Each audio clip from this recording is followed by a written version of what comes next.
In the dim light of his modest room, John carefully opens the weathered pages of a journal that he shared with his childhood best friend, Jesus. Yes, that Jesus, the one who turned water into wine and fed a multitude with just 5 loaves and 2 fish. That's the Jesus everyone has heard of, but John knew the boy before the legend. Each word in this journal carries the whispers of a childhood woven with divine wonder and earthly joys. Every memory is a testament to a boy whose life was both ordinary and extraordinary.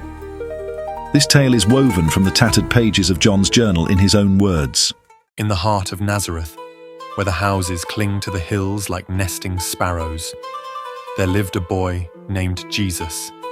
He lived with his mother Mary and father Joseph in a humble house under the shade of olive trees. I remember the day I first met Jesus. He was a boy of about 7 with piercing eyes and a welcoming smile. He was helping an injured sparrow, cupping it gently in his hands. His touch seemed to heal not only the bird, but something within me as well. We became fast friends, inseparable, 2 threads woven tightly together. We often ventured into the hills, joined by James and Simon, who were sons of the local fishermen. Our days were filled with adventure, playing and exploring in the dusty streets, hills and valleys that cradled our town. He was our unspoken leader, always guiding us back to kindness when our games got out of hand. There was never a dull moment, and our days were filled with laughter and fun, knowing that we had our families and each other. He adored his mother. In his eyes, she could do no wrong, and there wasn't anything he wouldn't do for her. And she was the same way with him, and would often look at him with a mixture of love, wonder, and quiet understanding, knowing that her son was different and marked by the heavens for a unique purpose. He would listen to his father's teachings as they worked in the workshop with the smell of cedar wood and the sound of chiseling filling the air. But it was clear that his true calling lay beyond the wood and nails. His questions about faith, light, and love were far beyond his years. Jesus often helped his neighbors, whether fixing a door or helping them in the marketplace. His acts of service were not just chores, but opportunities for learning and connecting with others. His kindness towards others, regardless of their status, was a true reflection of his character. As we grew older, Jesus began to share more about the visions that visited him at night. He spoke of a world united in love and peace, a kingdom not bound by earthly constraints. His words were like seeds planted in the fertile soil of my heart, growing into a belief that he was destined for something far greater than we could comprehend.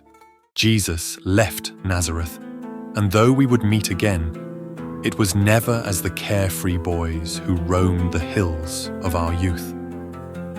As I read these last entries, I find not only the memories of a childhood spent in the company of the extraordinary, but also the early seeds of teachings that have come to change the way we see the world around us.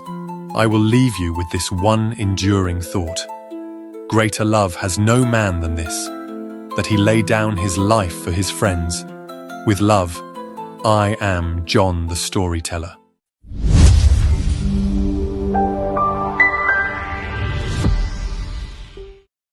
Christmas from the heart.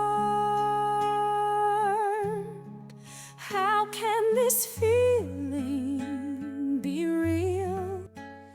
The joy and excitement that brings us together at this moment, this love that we feel. Christmas from the heart. How can this feeling be true? That I can love you not just once a year, I can love you the whole year through. Can it be coming so soon? That special time of the year when friends and family come together with laughter and presents to share. This is the feeling we need to hold on to. A love beyond reason or rhyme, not just for one day that passes so quickly, but a love that will last beyond time. Christmas from the heart. How can this feeling be real? The joy and excitement that brings us together at this moment, this love that we feel. Christmas from the heart. How can this feeling be true? That I can love you not just once a year, I can love you the whole year. This is the feeling we need to hold on to. Hold to a love beyond reason or rhyme, not just for one day that passes so quickly, but a love that will last beyond time. Ooh, Christmas from the heart. Christmas from the heart. How can this feeling be real? The joy and excitement that brings us together at this moment, this love that we feel.